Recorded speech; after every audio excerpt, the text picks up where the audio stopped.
Thank you, Chancellor Woodson. Distinguished guests, faculty, and friends of NC State, it's an honor to be here this morning. Thank you all so much for this degree. I am delighted to now be part of the pack.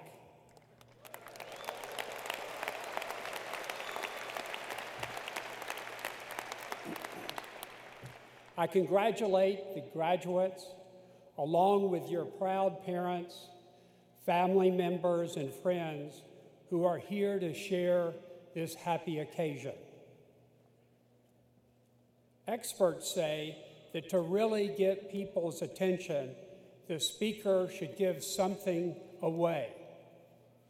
So what I'm going to do this morning, and I'm going to start back over there, and every 10th person, I'm going to give an electric vehicle, the Tesla sports car. Come on, do you want this?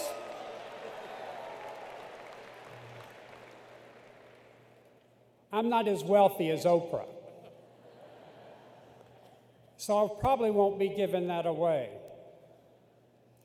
And I also believe that you have gadgets like iPods, iPads, and smartphones. So how is this for excitement? How about a book? Now stay with me now. It's not a book about me or written by me. And it's not a motivational bestseller, not the 7 Secrets of Success, or the colors of your parachute, or how to network your way to the top. I'd say it's more of an adventure story. It's called No Limits. And the good news is you get to write it yourself. Do you know there's already a book out there about you? The first few chapters have already been written. It may have been written by others based on real-life observations.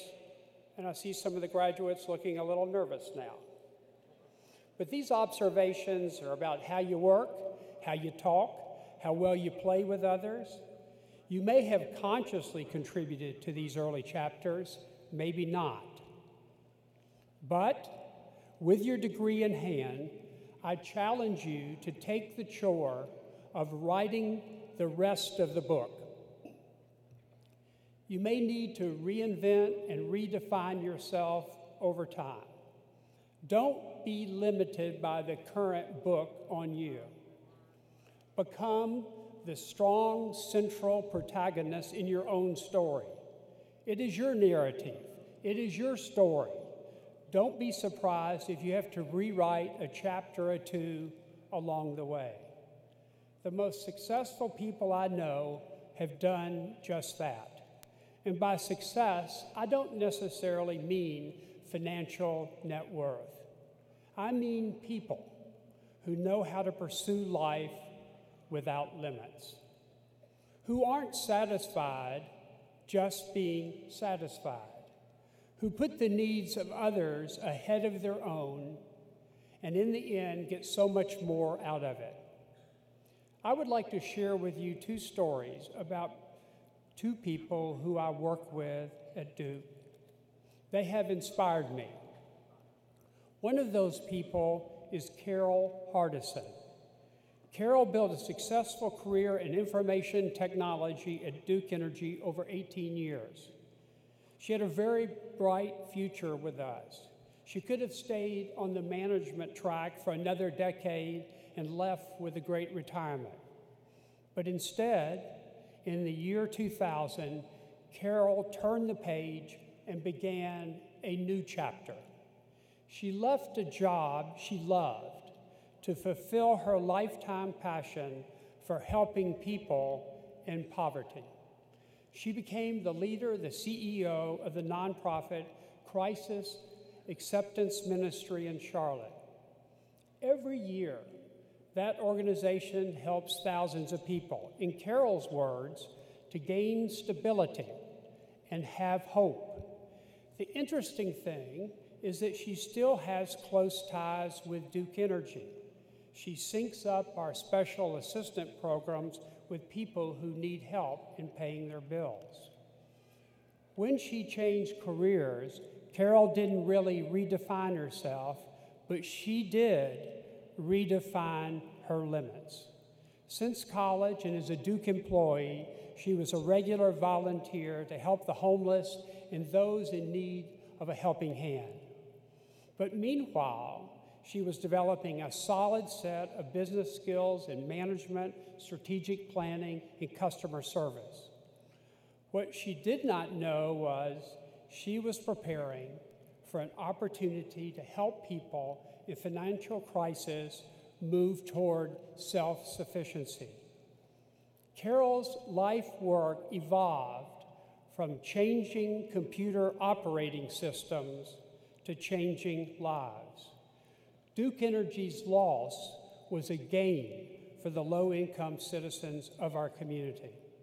Another person I admire who knows no limits is Ry Barcott. Ry is not much older than some of y'all. He is 32 years old. He spent part of his summer break when he was in college living in Kibera. Until I met Ry, I never even heard of Kibera. How many people know about Kibera? Raise your hand if you know about Kibera. Not many.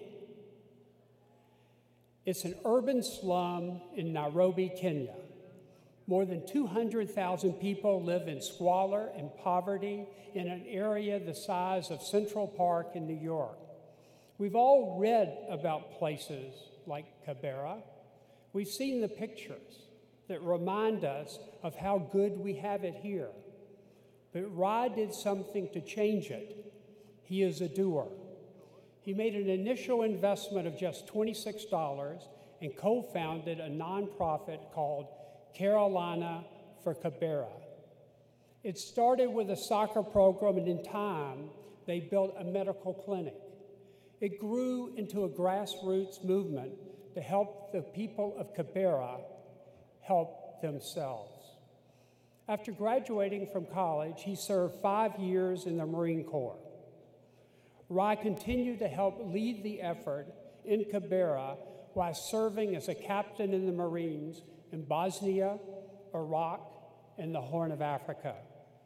After his tour of duty, Ry got 2 master's degrees. He currently works for Duke Energy, but right now, today, he's on a nationwide tour promoting his book. It's entitled, "It Happened on the Way to War, A Marine's Path to Peace." In Ry's case, he really did write his book, and I have a feeling it's just the first book in his life. My point is not that Ry's a high achiever, which he certainly is. He just doesn't let anyone else's idea of what one person can accomplish get in his way. The limits we face in life are often self-imposed. Sometimes they are based on fear. Sometimes they can stem from low self-confidence, from small aspirations, or for believing the book others have written about you. Busting out beyond the limits involves a certain amount of risk. At the time, you never know for sure which were the right choices or the wrong choices, which were the good breaks or the bad breaks in your life.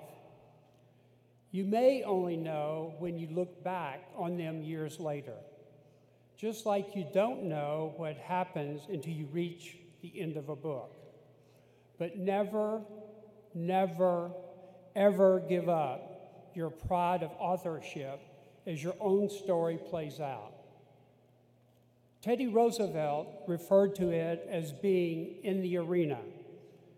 It turns out that Teddy Roosevelt has been one of my heroes since I was a child. And in fact, I'm going to share with you part of a quote that I have framed and hangs in my closet, and I've had it with me since I was 18 years old.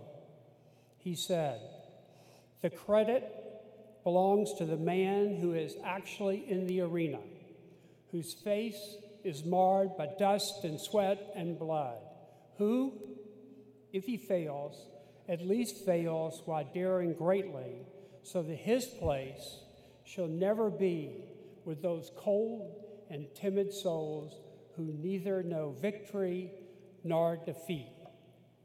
Teddy Roosevelt was a doer. My wish for each of you is that you have the courage to get in the arena. Are you ready to get in the arena? Hey, that's pretty weak. Let's hear it stronger. Ready to get in the arena? With that thought, I'd like to turn the focus for a moment to the parents, the grandparents, and uncles, and your friends in the audience. The people who are here today for you. Have you asked them about their journey and the book they are writing? You should ask them to think back for a moment to when they were your age. You should ask them, what were you most afraid of? What limits did you face? How did you overcome them? Or did you? What would you have done differently if you could go back and do it again?